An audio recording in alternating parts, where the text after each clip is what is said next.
Olá, alunos do terceiro ano EJA, professora Neuza de História. Estamos aqui então para corrigirmos a atividade da semana 2, referente ao dia 8 a 12 de fevereiro. Nós temos ainda como tema Primeira República ou República Velha. E o primeiro questionamento vai aí. Antes disso, só salientar a vocês que tem algumas orientações pertinentes à realização das atividades. Bom, tradicionalmente o termo República Velha foi cunhado para identificar o período que vai de 89 a 1930.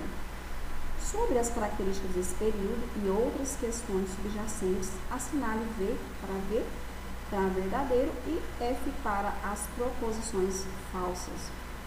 Os dois primeiros governos da recém-inaugurada República Brasileira eram militares, verdadeira. Vamos lembrar aí, daquela primeira fase da Primeira República, que é chamada de República da Espada. A outra, nós temos aqui, com o novo regime surgiram divergências tanto no meio militar quanto no meio civil.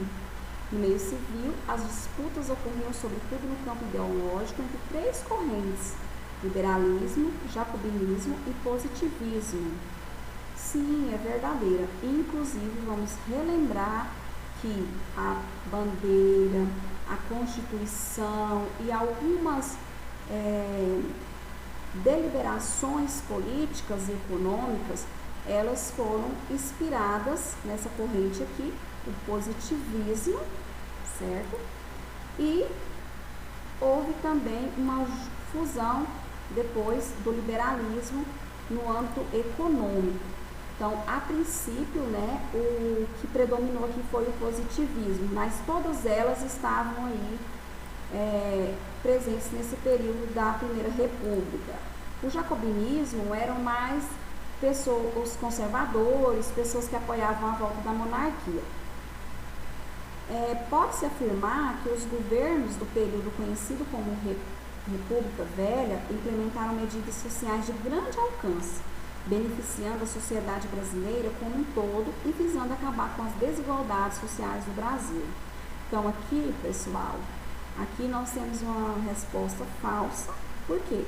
Porque esse período da Primeira República foi um período de intensos movimentos sociais, tanto na zona urbana quanto na zona rural, ok? Então, essas pessoas, elas reivindicavam melhores condições de vida, melhores condições de trabalho, com a influência da vinda dos imigrantes europeus, e não basta na crise econômica que o Brasil passava. A pergunta continua aqui, nós temos outra proposição aqui. O Brasil da chamada República Velha era um país sobretudo rural. A agricultura permanecia como principal atividade econômica.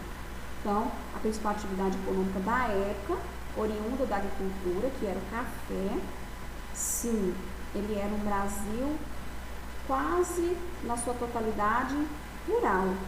Nós temos que lembrar também de outro produto importante desse período que gerou muita economia, que foi a borracha, na região norte. E também os primórdios da industrialização com a chegada dos imigrantes. Então, eles vão aí acender um pouco essa chama da industrialização que não era tão recorrente no Brasil naquela época. Durante o período denominado República Velha, paulistas e mineiros se alternavam na presidência da República. Este revezamento ficou conhecido como política café com leite. Isso aqui, é uma nomenclatura verdadeira, encontrada nas pesquisas e nos livros didáticos, porém, há alguns questionamentos, alguns historiadores, eles questionam essa questão aí da política, café com leite, sua consistência, se realmente ela ocorreu de fato, mas existiu sim esse nome, dentro desse período aí. E a atividade 2 fala o seguinte: tem dois textos que não precisam ser copiados. E o primeiro texto, ele fala o seguinte: até que ponto, a partir de posturas e interesses diversos, as oligarquias paulista e mineira dominaram a cena política nacional na Primeira República. A união de ambas foi um traço fundamental, mas não conta toda a história do período. a união foi feita com preponderância de uma ou de outra. Com o tempo surgiram as discussões e um grande desacerto final. A imagem de bem-sucedido acordo café com leite em São Paulo e em Minas Gerais, um acordo de alternância de presidência entre os dois estados, não passa de uma idealização. Um processo muito mais caótico, cheio de conflitos e profundas divergências políticas, colocavam em confronto por causa de diferentes graus de envolvimento do comércio exterior. Então, esse fato aqui é uma reflexão especialmente encabeçada por Boris Fausto, que é um historiador brasileiro, que estuda a política brasileira, e ele nos orienta a refletir se realmente era tão bonita e tão florida essa política aí do café com leite no período da República Oligárquica, né? Entre São Paulo e Minas Gerais. Será que não existiram conflitos? Com certeza, né? Porque, na verdade, São Paulo ele tinha muito mais interesse de permanência na presidência por conta de ser o maior produtor da matéria-prima que era exportada e que tinha grandes interesses no exterior, que gerava economia, que era o café. Minas Gerais produzia, sim, café, mas não em grande escala como São Paulo, produzia, sim, leite, mas não em grande escala. Mas tinha o seu maior colégio eleitoral. Então, assim, esses conflitos, eles existiram sim, de fato. Permaneceram por muito tempo? Sim, né? Mas não era as mil maravilhas como alguns livros aí nos colocam, né? Para a caracterização do processo político durante a Primeira República, utiliza-se com frequência a expressão política café com leite.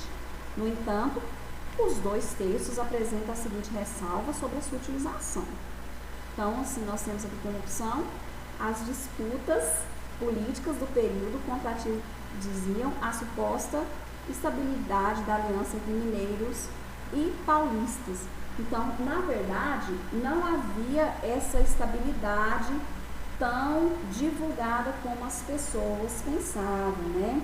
Havia, sim, disputas políticas acirradas aí nesse período. Então, pessoal, essa é a resposta correta. Qualquer dúvida, eu estou à disposição.